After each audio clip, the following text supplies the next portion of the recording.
Mr. Makinson. The gentleman yields. The gentlewoman from Florida is recognized. Thank you so much, Mr. Speaker, and I thank my friend, my colleague from Florida for the time. When the Dalai Lama was awarded the Congressional Gold Medal in the year 2007, and this was through legislation that I had the privilege of authoring with Tom Lantos, our esteemed late chairman of the Foreign Affairs Committee and the only Holocaust survivor to have served in this body. When we passed that in the House and we had the celebration of the Dalai Lama right down the hall, the plight of the people of Tibet was at the forefront of U.S. policy toward China.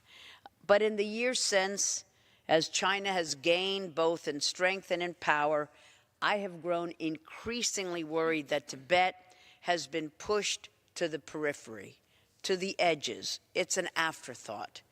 I was worried that China's bullying and intimidation tactics on display throughout the world had extended so far that our United States Congress no longer had the will, no longer had the desire to speak out in of Tibet.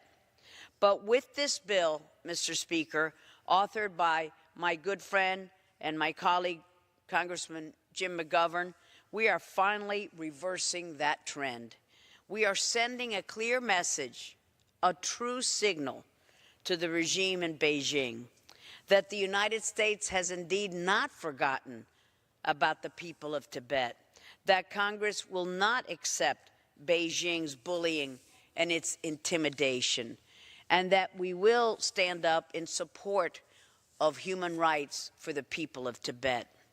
From demolishing Buddhist temples to jailing more and more prisoners of conscience, Beijing's policies in Tibet are not only immoral and unjust, but are threatening the stability of a crucial area for U.S. interest.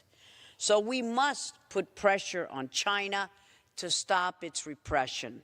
This bill demonstrates that Tibetan human rights continues to be an important factor in our relations with Beijing, and I encourage all of my colleagues to give Mr. McGovern's full support for this bill. Thank you, and I yield back my time to you, sir.